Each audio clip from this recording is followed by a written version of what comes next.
Good morning, Goa. Welcome to the Good Morning Goa show on HCN News and Entertainment channel. Today with me, I have Richard Dias, the General Manager of the Saligao Solid Waste Treatment Plant. Mr. Richard, apart from all the important stories that we are reading, one very important story being carried out across and was the focus yesterday was the Swachha Sarvekshan 2017. In Goa, obviously, one city participated, and that's Panjim. But unfortunately, we have slipped down from the 16th position last year to the 90th position this year. Your first reaction as far as being the clean city that is we are trying to get to? I think these, rankings, they're good because it kind of, sets in, puts you into that zone where you want to compete and you want to become number one. But one needs to look at it from a broader perspective, because there are various parameters that were being tested for. Also, there is a format within which this particular survey was conducted, and sometimes, like the city of Panji, is disadvantaged just surely from the way the format is configured. Having said that, it doesn't mean that we need to say, oh, this is not correct, and we are the cleanest city, or we can't shirk the responsibility either, because fact remains that Panji is definitely not the cleanest city in the world. So irrespective whether we are 90th or whether we are 16th in the country, I think we need to aim far higher. We need to set global standards. We need to be the cleanest city in the world. That's the way I see it. Because if you don't set your standards that high, then it doesn't really matter. Because you may be the cleanest city in the dirtiest country. How does that stand good? So I think what we need to head for is global standards. We need to be number one. But such results are very good in at least giving us a kind of, it's a compass direction, right? So you are better than average, because in 438 cities, you're number 90, which means that you're in the top 100. So you can look at it positively, and you should, because there are many good things that Panji is doing. Panji is possibly one of India's only landfill-free city. Thanks to actions that were taken by our current Chief Minister during his first tenure, way back in 2002, with his administration in Panji city, where they went bin-free with a door-to-door collection, where Panji is doing nearly, I would say, over 90% segregation at source. However, there are areas where we need to improvise, where we need to do things a little better. But more importantly, I think this year, this whole survey was largely at open defecation. Now, that's an area where Panji again has inherent problems, because unlike other cities where you can build a lot of public toilets, right? Panji city, most people have a toilet in their homes. Okay. Yet I think there was the way that this whole survey was configured, there were some number of public toilets that we were supposed to have. I also think that we did not complete as many as we need to. But given the state that or the way that Panji city is, it's rather a small city, and it's not as easy just plonking toilet blocks here and there. Correct. So it needs a little more thought process. So good and bad. I'll first stress on the good points, that 90 is not bad, okay, it's not the best, and in any case, we should be aiming for world number one. So while we're talking about, we have certain good things within the city, and as you said, good and bad, a combination of both, and we could be disadvantaged, obviously, because the survey is an average survey that was conducted across the country, and in many ways, Goa being a small state and Panjim being a smaller city with only just 40,000 population to its credit. So while you talk about this, what are the loopholes that you see within the system while we want to make Panjim a better city in terms of its cleanliness? So as I said again, on solid waste front, I think Panjim's got a great model. specifically because we are doing segregation at source. In fact, before you put forth, we have almost got more than 80% points on solid waste management. Correct. We have even the Swachha Sarvekshan that is Correct. concluded. The results also show that it is above the national average as far as solid waste management is concerned. But again, let me stress: you can't sit back on your laurels and say, I'm 80%, I'm really good. You can't do that, because solid waste is one one kind of a problem material, whatever you want to call it, where if you just step back, it will kind of take over, and the filth will spread really quick, right? So you have to keep it up. So people need to ensure that they continue segregation at source. We need to make it better and better and better and better. I went to nearby city called Vengurla very recently, and they've been applauded by nationally for doing some great work in solid waste, and they really are. People are segregating 4 and 5 ways in their houses. The city is segregating nearly 22 ways. I'm not saying Panjim is not doing the same thing, but what I'm saying is you can't just sit back on your laurels. We just need to get better and better. People think, oh, but why do I need to do this? And what is that? There's a litmus test. And I ask people this very simple question. Will you allow your child to put their hand into your dry waste? I'm again repeating, dry waste bin. Will you allow your child to put their hand in the dry waste bin and pick up, let's say, a rupee coin that's sunk to the bottom? The answer is usually no. It's dirty stuff. Why? So if you can't do it, forget your child. Would you do it? Most likely, again, the answer is no. Or you'd take some, really. Now, if you can't do it, why should some other human being have to do it?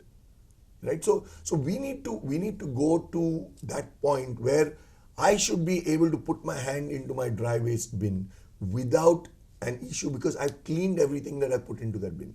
Now, when you reach that kind of segregation at source, where you have dry is dry, wet is purely wet, there's no plastic in it, nothing that is going to, then the process will get better. Also, housing colonies, are very averse to composting at their colony level.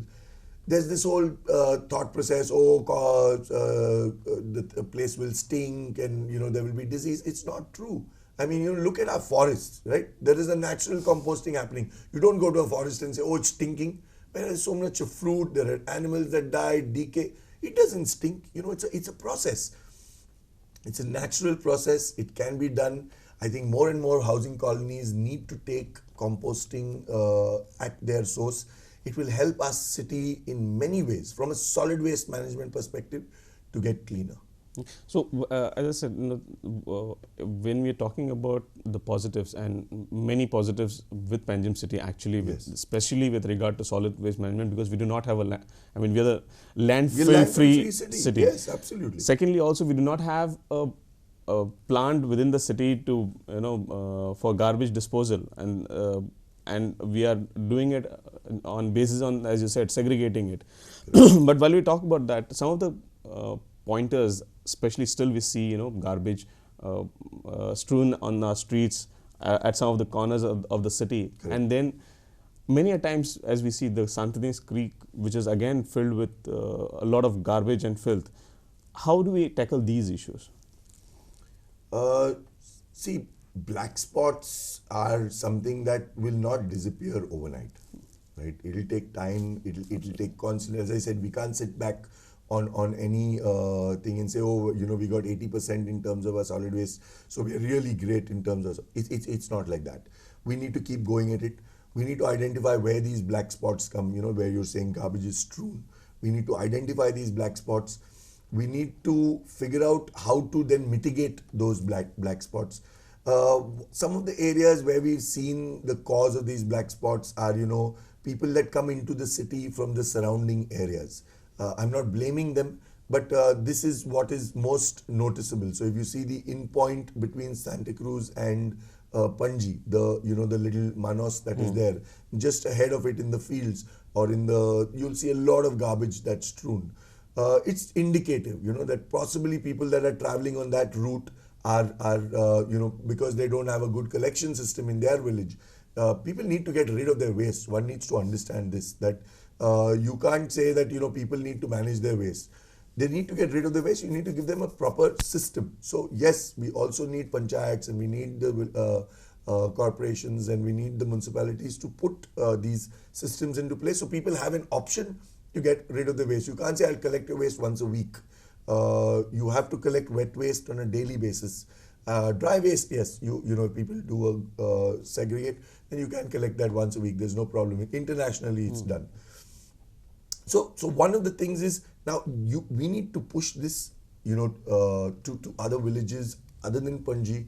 The North Goa belt has got, great benefit because you have a solid waste treatment plant. So it can manage to a certain extent even the mixed waste that's coming in. It's been designed to manage that. However, if people segregate, the results will be far better, right? Far better.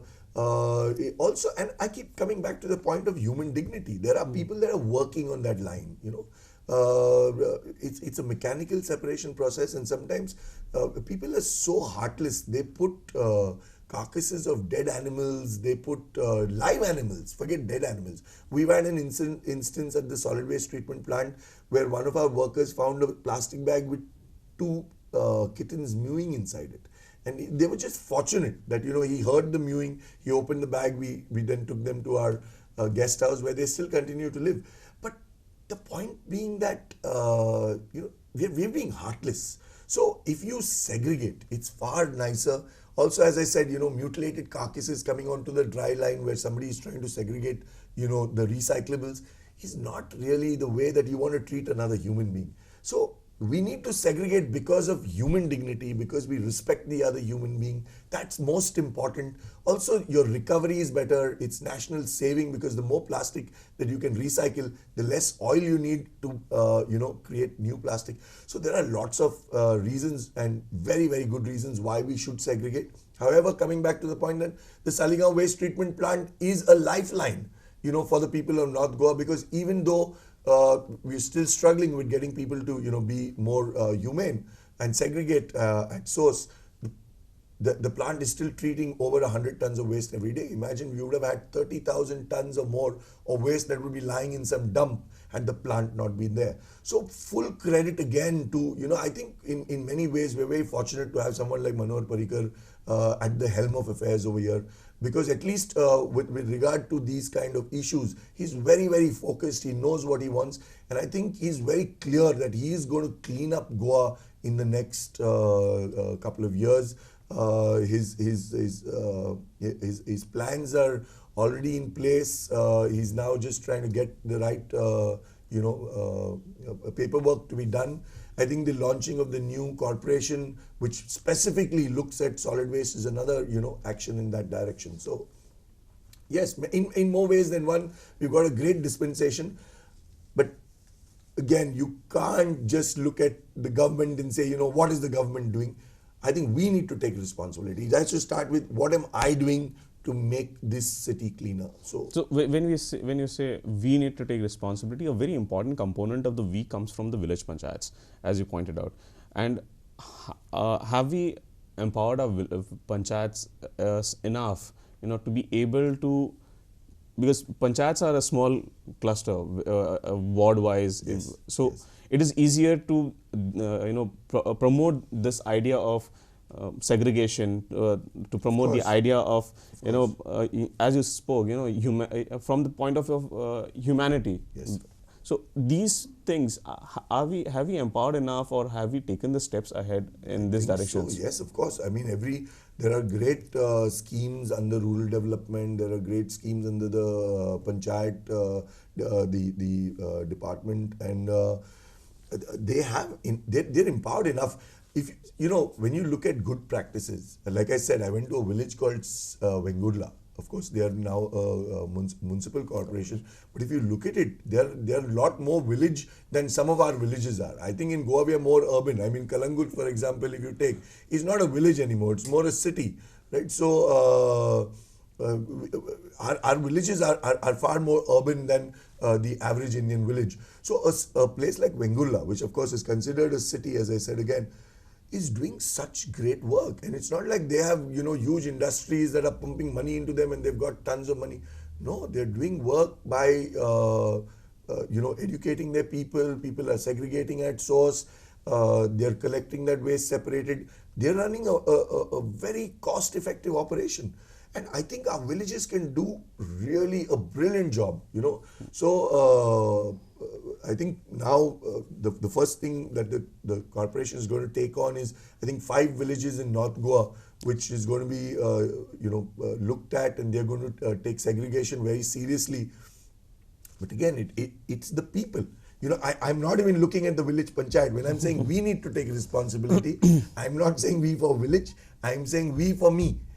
Right? So I have to take responsibility. Yes. I have to say that I'm going to make a difference. What am I doing? I have to just keep asking that question. What am I doing? Am I being, am I being a good citizen? Am I doing what it takes to keep my city clean? Not just my house, not just the temple, not just the church. I need to keep my house clean. I need to make my village my house. So then I will ensure that the whole village is clean. If somebody is dumping, I should stop them. I should take this message to my neighbors, to my friends, and tell them to segregate. I need to be an evangelist of cleanliness. So, being the evangelist of cleanliness, one very important aspect again would be a very successful project that we have on Saligao in terms of North Goa. Will we require such more projects in Goa at other places too? Okay. Just for an thing, we have Sonsoro, a dump that was stacked for such a long time, and we're getting cleared it now. It's changing again. Yeah. The team that I'm part of is responsible for, is also doing work at Sonsoro, and it will get clean. It's not easy. It will take a little more time than because in Saligao the benefit we had was simultaneously while we were clearing that dump, we also had a new treatment facility that came in simultaneously, and so we could treat it quicker. With Sonsoro, that's still not the case. But I appeal to the people of Margao and those who are feeding into the Sonsoro dump to segregate their waste. If they segregate their waste, the solution will be a lot quicker than it will be in its current format. So, yes, you are going to generate waste at all, no matter what you do, you're going to generate waste, right? That waste needs to be taken care of. And for that, you need a good treatment facility. Now, we are very fortunate that Goa is one of the only in the country that has a working facility that is treating its waste and has, almost a zero trace left behind. We have less than 7% of the waste that actually goes into a landfill, and that's inert. So sand, glass, stone, that kind of thing. Again, that might get cleared off once the rule to use it in road construction comes up. So you need such facilities. Now, Goa generates around 600 tons of waste on a daily basis. We're treating about 100, but we can, upgrade the facility, which I believe, and I know that the CM is working very close on getting the permissions to do that. So what I think what he's looking at is setting up about 3 or 4 of these facilities across the state. And I think that's very important, because you also have to take in account the fact that you will only increase the amount of waste that you generate because your population will increase, etc., etc. So given that fact that we are 600 today, we need to be ready for at least 800 or 1,000 tons in the next 10, 15, 20 years. So 3 or 4 plants with about 200 to 250 tons capacity will more than set us in stead to ensure that even in future, there is no issues. You have to continue trying to, educate people, getting them to segregate, but it will take 10 years for that to happen, and we don't have 10 years, because in 10 years, if you imagine waste being dumped, it'll bury this city. So we need a facility that can treat it in any which way, which is what the Saligao treatment plant is doing. But we have to continue that effort at all levels. Every NGO, I think everybody that's involved with waste management needs to be on that one front, that yes, we have a solution, but it can be only better if we segregate.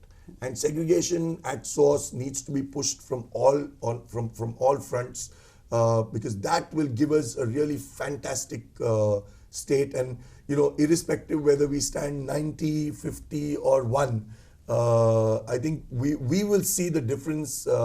We will live a more pollution-free life. So while we're aiming at becoming, for our own selves, the best city that we live in, how do we make Panjim a model city? And in that, I just go back to your own project, which in 2013, the Waste Wise project of Panjim City. Do we start carrying out such campaigns across the state then, in making our cities the model cities? See, Wastewise was a campaign that was aimed at school students. We went to some 13 or 14 schools in Panji, where we educated kids, and they were very, see, the children are the future. You have to educate them and they're the best way to reach their parents, right? They're also a captive audience because you can meet them in schools. So yes, all school students and at every level, even at the plant right now, we have about 80 schools that have already visited us, and we keep talking to them about the same fact that they need to segregate. So yes, irrespective what the model of the campaign is, we need to reach out to schools, we need to reach out to students, we need to reach out to housing colonies. We need to have models that will communicate, and the information needs to be passed on at all levels, whether it is for example, the people who work in the houses, whether it is housewives, whether it is working women in their offices, men, older people. Everybody needs the communication, because it's only when everybody acts together that you will see this cleanliness really, becoming a visual reality. So on that note, when we say it's a teamwork not just of a group, but overall every person in the state, where the litmus test, as Richard said, if you can put your hand in your dry waste, that is the litmus test that Richard Dias gives us. And if we are successful in being able to put our hands in the dry waste, probably we are going to be confident of making our cities more cleaner. Richard, thank you so much for joining us this morning on our on Good Morning Goa show and telling us so much about how to manage our waste. Thank you so much. Thank you. And Thank you viewers, I hope you have got a lot of knowledge and information how we go about segregating our waste and how we can make our cities a better place and cleaner. Thank you for tuning in to HCN. Until the next episode, when I'm here once again with yet another guest, keep watching HCN News and Entertainment Channel.